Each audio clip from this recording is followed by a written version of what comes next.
Coughing is such a common issue, right? It can be caused by colds, flu, allergies, or just throat irritation. But instead of just reaching for medicine, let's talk natural remedies. Honey with warm water or herbal tea is a game changer. It coats your throat and has antibacterial properties.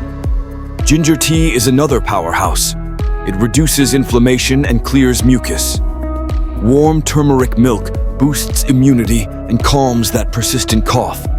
And don't forget steam inhalation with eucalyptus oil to open up those nasal passages. Staying hydrated with warm fluids is key to recovery. These simple remedies can ease your cough and support your respiratory health.